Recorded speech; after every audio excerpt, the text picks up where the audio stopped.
Well, hello everybody, and welcome to our 18th live show of the season, final one of the regular or the I would say the season of college football for the 2025-2026 year because tonight, if you don't know, is the national championship game coming to you just about I'd say 2.5 hours before kickoff. Um, in this episode, we're going to go over the semifinal games, Ole Miss versus Miami and Oregon and Indiana. We're going to go over some transfer portal updates, who's still on the board, some interesting landing spots, and then we're going to preview the national championship today. Saying they, as in hoping CJ Gray, the one and only, um, comes here in a little bit. If not, we'll ride it out with me. I'm a charismatic guy, but happy Martin Luther King Day to everybody. Happy National Championship Day and happy final day of the year. Well, kind of sad, but it's felt like it's kind of dragged out a little bit. Might address that opinion here in a little bit, but nonetheless, let's get into it and let's get into the first playoff game that we saw last week, and that would have been the Verbo Fiesta Bowl. Miami versus Ole Miss. Miami actually coming out on top in that one, 31-27. Very interesting game. I felt Miami kind of knew what they had to do in this one. If you look at it, look at time of possession here. I mean, just astonishing. That's the first thing I jump to when I think about this game is 41 minutes and 22 seconds to 18 minutes and 38 seconds. I mean, that is exactly what Miami had to do, and they never let Ole Miss find a footing on offense. They never let them have the ball for too long, and I mean, Ole Miss could have went 3 and out on their first 4, drives, and they could have still succeeded because Miami wasn't producing on offense, but they were producing on offense really efficiently in this game. And so a lot of people are going to say they were dragging this game out.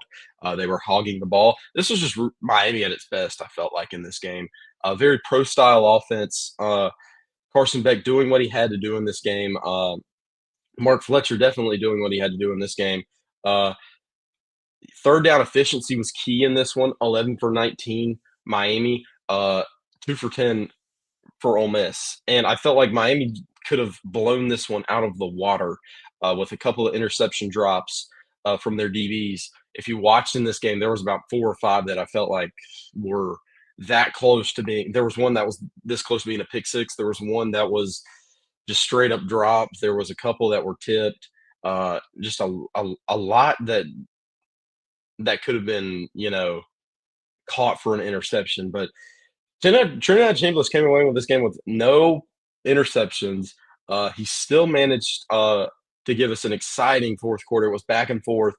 And watching this one, it kind of felt like it was all on him still. And there was one run from Kyron Lacey that went for about 75 yards. I think at the end of the game he had 11 carries, 102, 3 yards, and most of that was taken up by that big touchdown run to start out in the second quarter.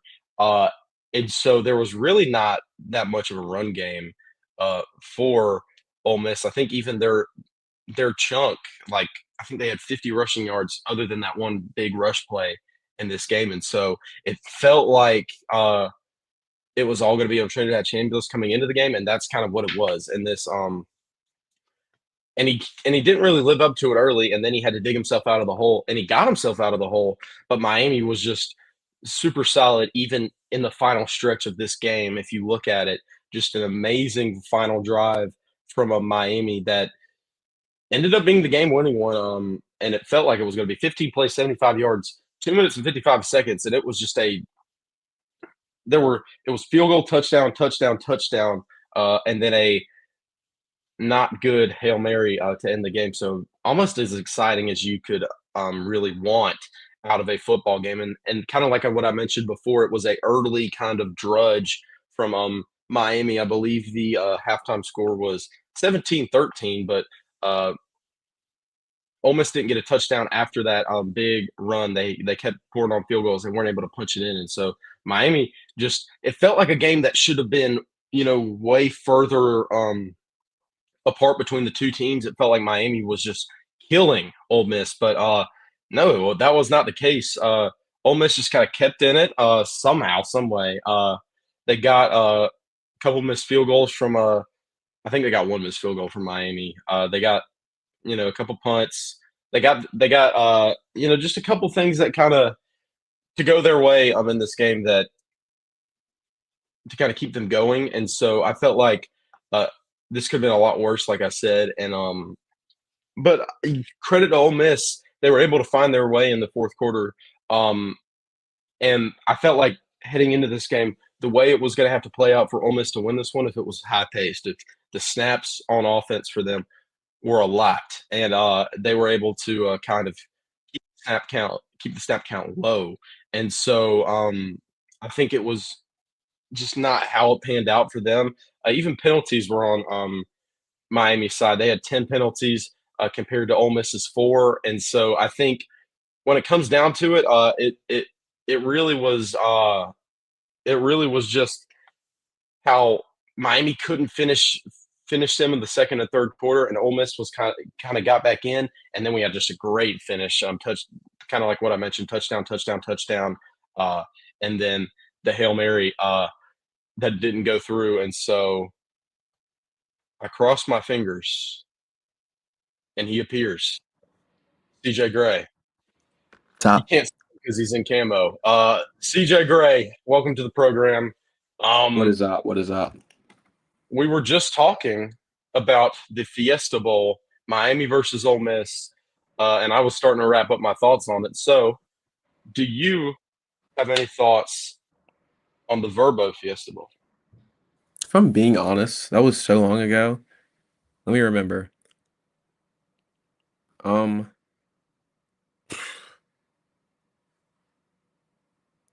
Let me catch you up with some other stats. like Uh, yeah, just fill me in. 31 to 20, I 30, know, 31 to 27 yeah, I know that. uh, was the I just final wanted score. Ended I just on a wanted the missed turnover Hail battle. Mary, Yeah. and kind of like what I mentioned, ended with a big touchdown play from Miami, and then Ole Miss comes back with a six-play, 75-yard drive for their Oh yeah, touchdown, and then the obvious part of this game. I remember watching this now.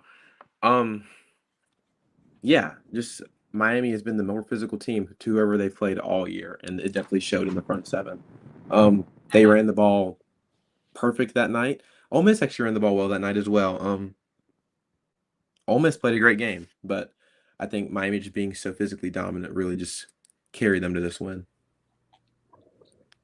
yeah, I agree. I was getting to that, but yeah, I mean, just their physicality's kind of been unmatched with whoever they played so far in this playoff, and I think they'll have a good test tonight. But I think when it comes to it, yeah, they've been super good on the front on both fronts of the ball.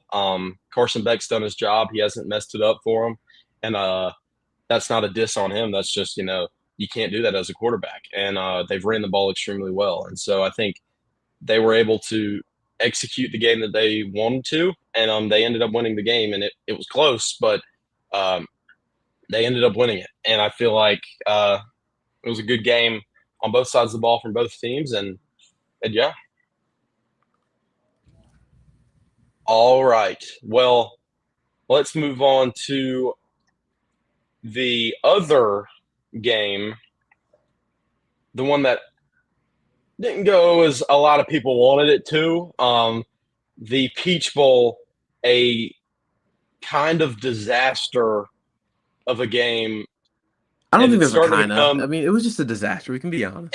as a like a I don't even. I mean, it's just again, you. I just want to start reading off some stats here. Final score 56-22. Indiana wins this one. They moved to 15-0. They're one of only six teams to ever become 15-0 in college football ever. Um, they started off heading into the locker room in the first half up 35-7. Fernando Mendoza 17 for 21, 77, 5 touchdowns. He has still thrown more touchdowns than incompletions in this playoff. Uh, he, I mean, Dante Moore did what he could. He turned the ball over a couple too many times. 24 for 39, 285, 2 touchdowns, 1 interception. But if you add on uh, the rushing yards, he got sacked a lot. Negative A 28 lot. rushing yards. You include including those sacks, those fumbles that were costly. That pick six to start off the game, first play of the game. Um, 56-22 honestly isn't a accurate depiction of what this game really was. This could have I been a mean, 60-point game Oregon at in the least. Oregon was putting on 2 point conversions. I mean, it was. Yeah, this could have been a 60 I point mean, game at Elijah least. Surratt did what he needed to do: 7 catches, 75 yards. I mean, they really didn't. I mean, and Indiana still ran the ball for 185 yards.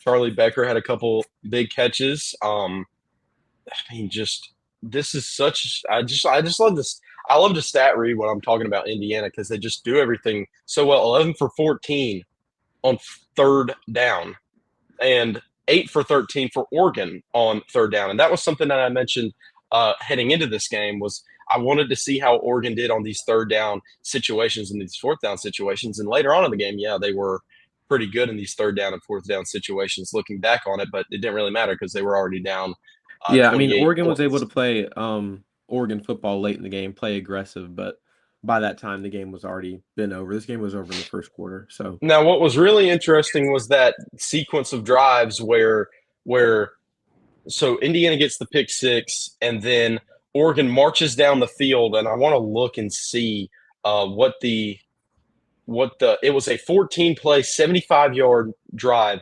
7 minutes and 38 seconds, and you're kind of just starting to you kind of get that feeling. We were in the Buffalo Wild Wings, and we were like, "Ooh, okay, this might be a game. This might be a game here." yeah. And then Indiana does the same thing back to them. 11 plays, 75 yards, 6 minutes and 30 seconds. And then by that point, Indiana goes 3 and out. They fumble the next drive. Uh, Indiana takes advantage, and it's kind of a snowfall effect. Um, and so that's what's so scary about Indiana is they can beat you in a lot of ways. So uh, I did kind of ramble on the stats. So I'll let you, CJ, have some thoughts on this game. If I know you've kind of interjected a couple times, but I'll let you have a couple thoughts here. I've kind of been. I No, like it's the all stats. good. I don't know. I'd say, yeah, like I already said, this 56-22 was not an accurate depiction of this game whatsoever. This game could have been a 60-point ball game so very easily. I think a great stat to look at. Fernando Mendoza does have more touchdowns than he does have interception this playoff, and he's playing so very well. And he's the most Incompletions. accurate QB right now, as he has been pretty much all season, besides Julian Sand. Um, and yeah, I think Indiana's run game being so pure dominant, and that they're so feared in the run game, it just opens up their passing game so much more. So for a good quarterback like Fernando Mendoza to be able to play so free and pass the ball really to all parts of the field, it just is always clicking for Indiana on any part of their offense. Yeah. Yeah. I mean, what's so scary about Fernando Mendoza is that he's only gotten better as he's won the Heisman. Mhm. And this team has only improved since they've won the Big Ten championship. And it's felt like every single game, uh, starting at the Big Ten championship, was Indiana's biggest game in program history. And they've Mhm. only improved since that point. And it's just kind of it's very scary going into this game coming up, which we'll get into here in a little bit. But like they've just been able to be so efficient in every aspect um, of the game, and And it it's comes just to think, is their efficiency have to do with their roster age? And is this a problem in college football? there's a lot of things to question. I think with that, I think a lot of people either jump to the coach or that he got a lot of people from JMU, and only time can tell. But I think what he's done the first 2 years has kind of been really unprecedented. I do think that him getting players from JMU and filling out that has been helpful to him. But I think when you straight up look at the talent roster, I think I mentioned this last week. Um, when you look at it, like nobody was saying, "Oh, he's got all these guys from James Madison, and he's got all these guys here and this talent. There's Fernando Mendoza, and like nobody was saying that. Nobody was saying that. Even after the year they had where they made the playoffs last year, and so I think a lot of people can point to the roster and be like, okay, they're old, but there's a lot of rosters that Yeah, I skew to mean, no 21, doubt. There's a lot 22, of and rosters that so are old, but I feel like when you have a great coach, Kurt Signetti, and also mhm. having half of your past roster from JMU also helps, but also it's JMU. I just feel like, does roster age have fair play in this Natty I run? mean, Malachi Tony's It's probably something to think about. one of the best players on Miami, and he's 18 years old. So Yeah, and I don't know. for that reason, I feel like there's always going to be outliers, but I mean, I think it said I think we looked like the average age for like NFL rosters, and a couple teams were down to 25, and that just made you think like geez, like some of these guys are a little Hmm. old to be playing college football. But on the same token, Carson Beck is also in his seventh season of college football, so it goes hand in hand. I don't think he's. I think that was a media. I think that was a media No, mistake. I think he's been here for 5 years. Going on he's his been there. He's in fifth year. yeah I fifth think year, this is it and for he him. This might be and his sixth year. he's a He grad student. graduated 2 years ago. He's a grad student. He's So, been a grad student though.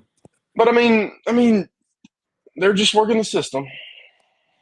I'll get into it later in a later video, but I mean, yeah, we don't have to get into it. But anyway, this is about Indiana. I mean, it was just a domination. Turnovers were huge in this one. Um, and it just felt like from the start this game was dead on arrival. Um, I just love how they're able to beat you in so many ways, whether it's a snowball or it's just a straight out. They can grind out a game. They can pile on. They can, they have everything that you would want. They have an offense that can add on to that can put up points. They have a defense that can keep it close in a low scoring game. I mean, there's just a lot there. And when they're down, they can create turnovers. So I think 6 years. overall, Sorry, on this is Carson Beck. 6 years. 6 years. Carson Beck, Clear that up. 6, 7. Um, but I mean, really, it's just a very impressive feat that they're able to do. And shout out to Kurt Signetti. He could pull off one of the greatest stories I've ever watched in college football. Um, too bad that story's like 6 months long, but um, you know, I mean, great. I mean, there's a lot of potential here in this national championship. We'll get into it, but first, segueing, making a little segue. We will talk about the transfer portal. Dun, dun, dun. Transfer portal talk. Big. I mean, the transfer portal's been big. It's felt like since the start of January. That's all that it's been 70% transfer portal, 30% playoff. And I might get I could into it. argue for even more. I mean, it feels like we're already It's on it's next season.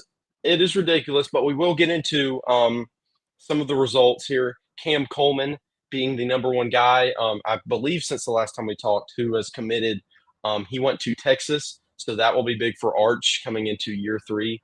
I think Cam Coleman was underutilized. He was obviously one of the you know guys to look at last year, and he just never really panned out because he had Jackson Arnold as his quarterback, and also you're under a huge freeze, play calling issues. There is a little bit of argument to say with Steve Sarkisian. Is that going to help? But we'll see. I think Cam Coleman has a good opportunity here to develop at Texas. Sam Levitt going to LSU after a lot of drama. And then a couple other guys. Chaz Coleman, I believe we already mentioned, went to I Tennessee. think Cam Um, Coleman could probably be turned into a top 3 receiver in the country next year, honestly, at Texas. He has probably the biggest catch radius in the country. Just, I mean, of course, we know the known route running issues, but I think that's a good fit at Texas. yeah, I agree. Um, I think Darian Mensah transferring from Duke, he's probably going to go to Miami. On He's the got a last two day of the million. portal, too. one of the last days of the portal, or yeah, that was the last day of the portal that you could enter. Um, and that was definitely, I think that's one of the most interesting things that I've seen is that you have success with a team like Duke, and you've already transferred from Tulane to Duke, and instead of trying to ride it out, um, improve your success there, you just go on Miami. He's going to See, this is Miami. That's this pretty. is where I guess people kind of hate the NIL because it's rumored he's getting probably one of the biggest bonuses ever. I think it's rumored to be like north of 8 mil, probably closer to 10. And Hmm.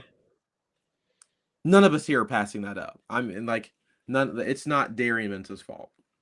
It's not.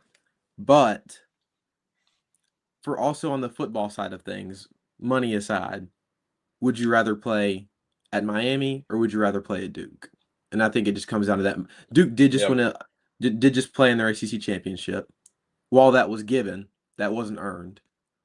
I think he also probably knows that, and he'd like to go play at a better team in the conference where he has a Hmm. chance to win a Natty. Because I mean, people want to win, people want to make money, Yeah. people want to win, and I think when you get the best of both worlds there, I feel that's kind of hard to pass up.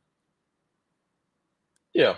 I mean, I mean, I feel like that's a good side to take with it, but also I think it's just like kind of defeating for a team like Duke Oh yeah, it definitely who sucks. recruits very well. Like that was a very good recruited pick, and that wasn't really anybody who there was nobody really going on to Darian Mensa. I feel like, and that was a pick that I saw at the time when he went from Tulane to Duke, and I said that's going to be a good pick, and that was after they left after already Malik Murphy had went to Oregon State, and he had got them to 8-4 last that year, and so you get another transfer quarterback in Darian Mensa, and he's even better, and he wins you an ACC championship, and then he leaves for another school.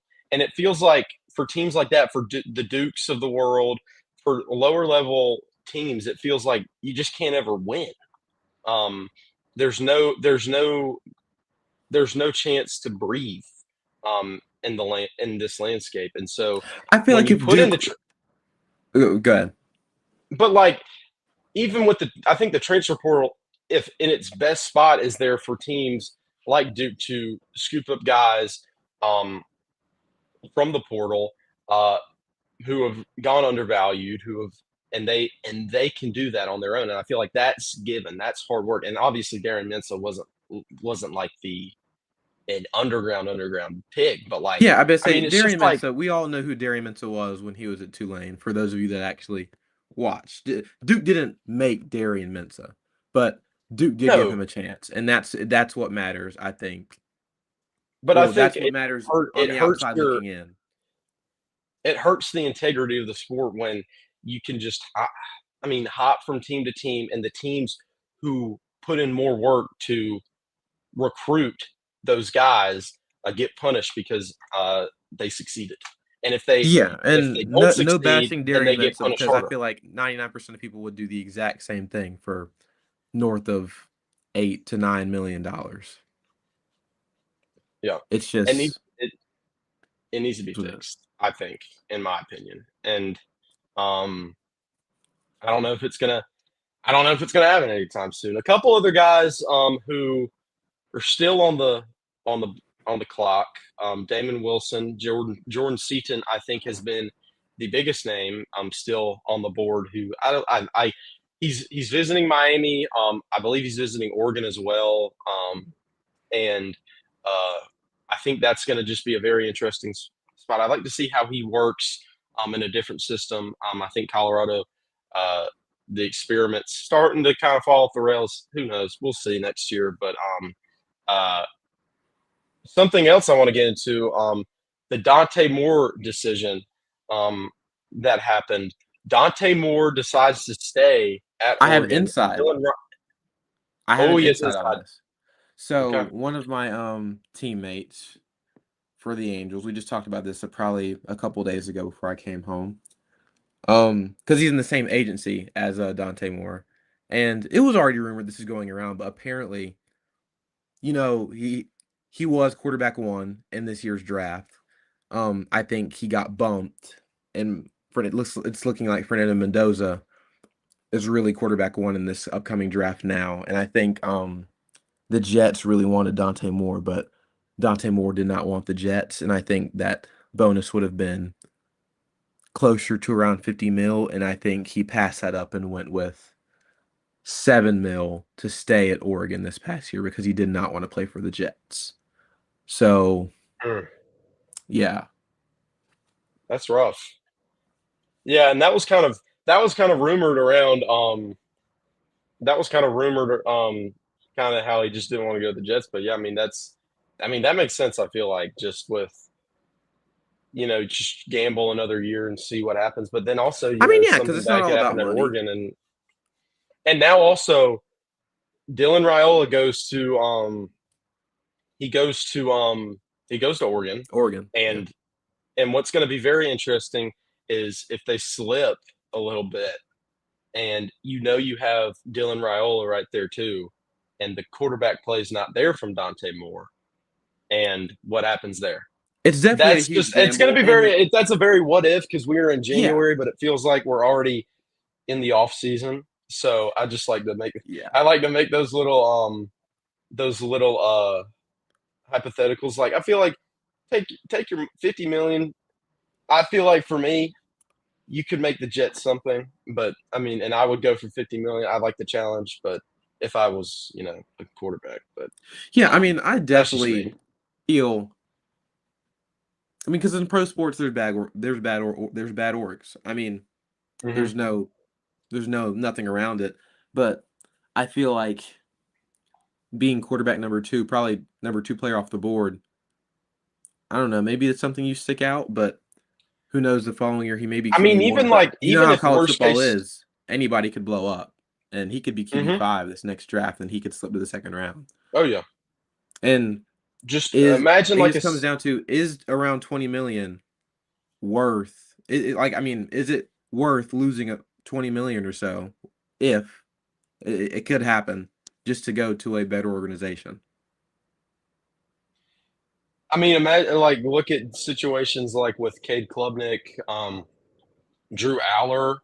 Um, Imagine if Drew Aller and Cade Klubnik go to the draft last year. Drew Aller's off of a semifinal appearance, and Cade Klubnik's like number one projected, or he's first round projected for Yeah, I I mean, don't know Cade what Klubnik was reason, but probably a top 25 pick last year, but as of like now, he's sixth round, maybe seventh yeah, I round, mean, where does he maybe. even fall on the quarterback board? Is he even in the top? He's not in the top 5, I know that, but No. I don't think a He'll be team really drafted, but seriously it's takes a chance just on him. you have to evaluate your um value when it comes to stuff like that, and you have to be realistic. And I feel like But this is where wishing all the yeah. I feel like this is where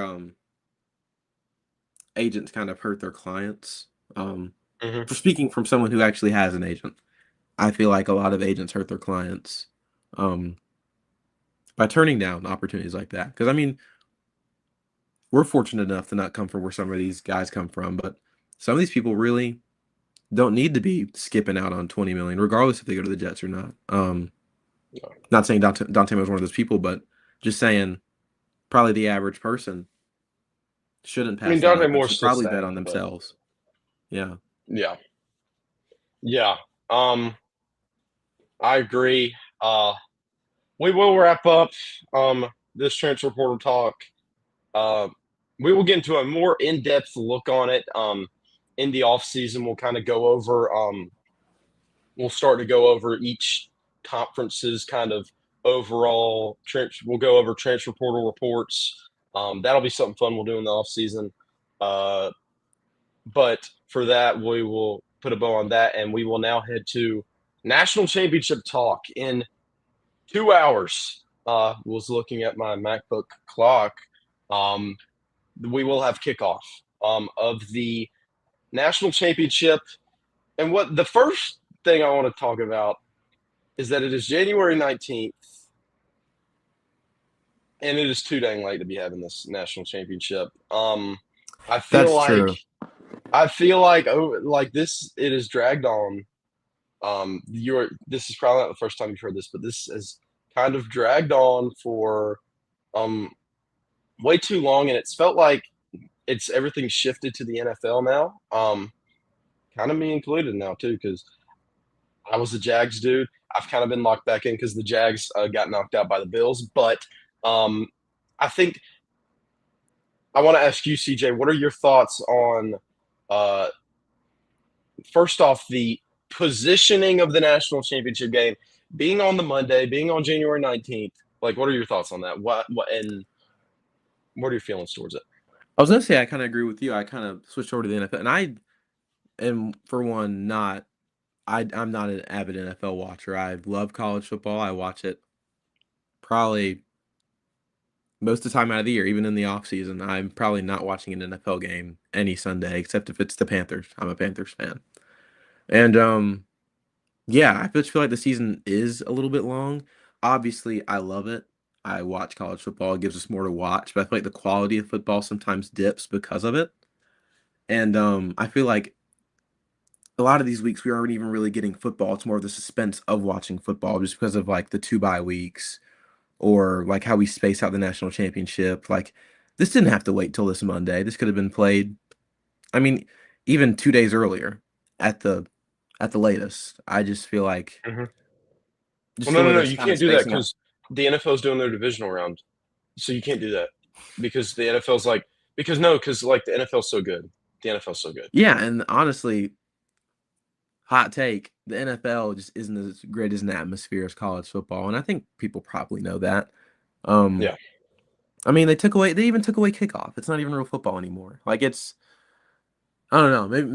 Maybe that's the unk in me. I'm 18 years old now, so who yeah. knows? I'll give you my take on this, and we'll go into the prediction. But I think not just speaking for myself. I know our audience uh, who watch this. They don't probably watch all of these live shows, but they watch our clip videos, which is great. But um, they're 50 to 65-year olds. We appreciate you guys if you're watching this. Love you guys. But Yeah. I think Shout they know out. this and I know this. The best part of college football is the regular season.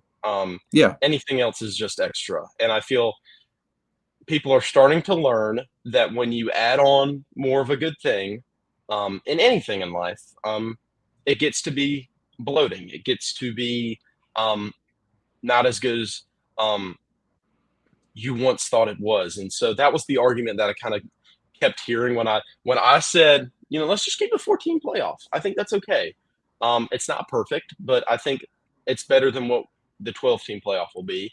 And um, I think when people said to that, "Oh, but we're getting more football. How could you not want more football?" Oh, but no, but it's more football. Do you not get it? It's more football. And I mean, they're right. It's more football, but what kind of football are we getting, and what kind of experience are we getting out of it? And I think um, it being January 19th, middle of the afternoon, people are having dinner right now, and college football season's not over with. It's jacked up, and it's not that I want it to end, but it I has wish to. college It football has to. could last year round, 365 as much as the next guy. But But it can't. me, It, you, Cooper both, we were best friends. All three of us, me, Cooper, Trent, were best friends. We all love bonding over college football. It's one of the best times ever. But and at some point, this season has to end so we don't get too everything. greedy of, oh, we get Yes, football every Saturday. We get football every Saturday. There has to be some suspense built up. And it feels like we're building it up too much in one season just for and a it's bad it's not quality just of hurting. football. It's not just hurting the fan experience. It's hurting the actual seasons as it goes through. I mean, kind of like we mentioned, the transfer portal's been going on for weeks now. Yeah. Um, as the season's still going on, and Indiana's getting guys from the transfer portal. Miami's getting guys from the transfer portal. They're getting Yeah, I Darian mean, Mensa. Miami Their Miami season's just not. got their This is quarterback the for the biggest moment. following year. This is supposed to. They're going to let you. This is the biggest moment in program history, but they're getting guys for next year, and I understand they have to do that because of the portal, but it just kind of makes it feel like we're already kind of going to next season, and I And feel you like can't fault the team for doing what they got to a do lot of because it's people's just enjoyment bad rules. a lot of people's enjoyment out of it is like, oh, who's going to go here? Who's going to go where? And it's kind of it's the trade deadline effect that I like to call it, where people have more enjoyment over the trade deadline in the NBA than the actual games Yeah, because and they I can agree. see, Like it is interesting, but it needs to be like more under control because yes. we shouldn't be getting guys close to national championship day in the same week. We're spending $10 million for one guy in the Mhm. following year. Yeah. It's it's messed up. But at the end of the day, uh, it is what it is. We will talk about And this for more. one, I am happy to see athletes getting paid. I think they deserve it every single dime. But we have to like there's I'm for one also there should be no salary cap in baseball. It should stay this way. Of course, Hot you take, want I that. know. But it's the same way in like football too. I feel like in college football there's like it's not a professional sport, but now it's becoming one. And I feel like it should probably be ran more as one because I feel like it's ran as an amateur sport with a pro sport feel. And so I feel like there's a bunch more loopholes that teams can get around. There's like a dang month opening for the portal. And Yeah, some trade deadlines really aren't even this long in professional sports. And I feel like yeah. every team should really just get it all knocked out within like a week. Hmm. A lot of the calendar needs to be fixed, and I think that's not really up for debate. But we do have a game tonight, so let's talk about it. We do. The final game of the year, Miami, Indiana, at Miami, at Miami Gardens, Hard Rock Stadium, yada yada yada. You can get a ticket for $239. Just saying, but Miami, Indiana, uh, Miami heavily favored, 7.5 point favorites. CJ, give me your analysis. Give me what you're thinking. Who do you think's going to win this one? And then give me your pick. It's just this is really hard. Um, because I'd say it's the two this year. It's the two most physical, run dominant teams that are in the college football playoff this year. So I feel like each team plays kind of to each other's strength. Indiana with a really good run defense, Miami with a really good run defense, and they both run the ball extremely well with quarterbacks who I wouldn't say are amazing athletes, but are very accurate. Carson Beck has shown his inaccuracy at times and his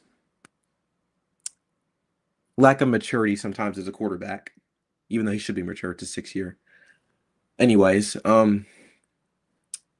I feel like it's just two really evenly matched teams, and I feel like I guess we say this a lot. It's kind of cliche, but the more physical team will win tonight because it's just kind of how football's played. I for one think Indiana just hits more on all cylinders, and if Fernando Mendoza plays like Fernando Mendoza and keeps the ball in his team's hands and controls his offense the way they've been rolling, I think Indiana's one heck of a team to beat. So I'll probably take Indiana here, just because I don't think Miami is as proven as what we've seen from Indiana. All right. Um, I think first off, uh, I think the home field advantage here is very interesting. I think a lot of people have been saying it's going to help. With a lot of people saying it's not. You have to look Um, at how they sell tickets as well, though, guys. Like they um, don't sell all to Miami it's fans. not going to be all Miami, but I do think the No, aspect of them not having to travel. I mean, they're still going to have to take a bus ride, all that stuff, but there's still the them not mentality having to of knowing travel, you play here. This is your home stadium. But Hard Rock is they also almost an hour drive from the University of Miami. yeah. I think what'll be good for them though is just practicing on their home field, not having to or not practicing in their facilities, not having to practice in a different area, and I think that'll be good for them. Um, but overall, I think a couple aspects come into this one. I think can Miami keep the ball away from Indiana. I think that's a big thing in this game. Um, I think it, and what I mean by that is, can they run their offense efficiently against Indiana's defense? Can they limit turnovers? I think turnovers are going to be huge, kind of like what you said with Carson Beck. Can he limit the turnovers, interceptions? Specifically, can Mark Fletcher keep the ball in his hands? And I think that's going to be huge just because I think if you can stop that, I think time of possession starts to go up. I think more opportunities you have on the offensive side of the ball go up. Um, and I think you can get into a kind of a situation like Ohio State and Indiana, where you have low scoring game, or even Penn State Indiana. If you go back to that, I think Penn State was really good with getting turnovers. And I think to add on to that, I think Miami's going to have to get turnovers off of Indiana, which is going to be really hard, especially this far into the playoffs a team a team like Indiana. They don't turn the ball over. They haven't yet, and so I think it's just going to be very interesting to see what Miami does. I think obviously they're the underdogs here, but I think they're a very physical team. I think they can do it, but I also think what's key for Indiana is how efficient are they going to run the ball in this one. I think if you can limit um, the run game, and if this front seven can kind of cluster Indiana's run game, I think there's a chance. And I think that's because Fernando Mendoza, while he has been super efficient, he hasn't really had to put a lot on his back so far in this playoff. And so it'd be really interesting if we got kind of a low scoring. Somebody has to go win it. Carson Beck's I been in mean, that situation, I and think Fernando if Mendoza it comes hasn't. down to two quarterbacks, if Miami makes Fernando Mendoza beat them, I think Miami probably wins. And because I think Miami has the better playmaking quarterback out of these two. I think Fernando Mendoza is more pro style. I think he's probably a better prospect. But as far as like right now And today's game goes, in this game today, I'd say Carson Beck is the better playmaker. And I I feel like mean, if it comes down to you two quarterbacks, you we look both at it. I know. mean, Miami has the better roster. They have the better talent roster. But Hmm. and I think that's what people get caught up is they kind of tell themselves, okay, they'll do this, they'll do this, and then when you watch the game, Indiana just kind of sucks the life out of the game. And I think that's what they're going to do here. I think um, they're going to be able to run the ball good. They're going to be able to do it efficiently, about 5 yards a carry. Hmm. And then and then through that, Fernando will be able to pick apart the defense. I think personally, I could be wrong. I don't think he's going to have turnovers. So that means that Miami's going to have to hold up with Indiana's offense. And I don't know if they can do that. So I think I will take Indiana here. I think also that the defense is going to be a big challenge for Carson Beck, and so that could lead to this could get ugly. Um, this could get medium, or this could be a really good game. I don't think Miami's going to blow Indiana out. I mean, So there's really no way that like to know how this game is going to go because I feel like this isn't Indiana versus Oregon or Indiana versus Alabama. These are two very physical teams with very similar play styles and honestly very similar schemes and game plans. mhm, So it's just going to be interesting to see. And I feel like Indiana is the more proven team right now at this moment. yeah, I And agree. also their experience on their roster, it just like whenever you watch Indiana, the game is always at their pace. They're never sped up. I think the one Yeah, time they probably looked that way was against Penn State. And probably with the experience in that locker room, they probably vowed to never show up on the field like that again. And I feel like they haven't put all this belt and gone 15-0 just to come and lose. yeah. I agree. I think it'll be a. I don't know if it's going to be a fun watch because I thought Oregon and Indiana was going to be a fun watch, but we'll Yeah. see. Um, both. I think I picked Ohio State to win the national championship. Not sure what you did. When we do our national championship recap, we will go over our I picks picked and all that, Georgia. So and who wins the first ever college football corner picks. Who is the champion of that? The picks champion. wait, There's wasn't I the champion in the name. regular season? Trent was. Oh, Trent was? Okay. technically off like efficiency and all that. Okay, okay, But okay, no, no. we But will Trent we will missed get like down. 50 games. Yeah, Trent did. Um, but um we will do that. We will go over all that. So make sure you tune in next week. Follow our Instagram, follow our TikTok, um, follow the Instagram to make sure you know when we are doing stuff. Because right now we're not really on a schedule. We're going to try to be better on that as the off season goes along, um, as and we can kind of get something down. But thank you for watching. We appreciate it. It's been a long season, but thank you for watching our first little trial run of this. I'm sure we'll get it down better maybe next year. But we're still going to be going. Next week, make sure to tune in. We'll have a lot of stuff to be going, and we'll still be going through the off season. So, uh, thank you. Follow all our socials, and we will be posting more on YouTube here as the off season comes along with clip videos, more video essay style, opinions on college football and all of that. So thank you all for watching. Uh, who in the world? Stuart Valentine says, get Reed on live. Oh my goodness, Stuart, chill out, man. He don't need to be on live TV. He's gonna say something crazy. But it depends on if he has Grizzly or not.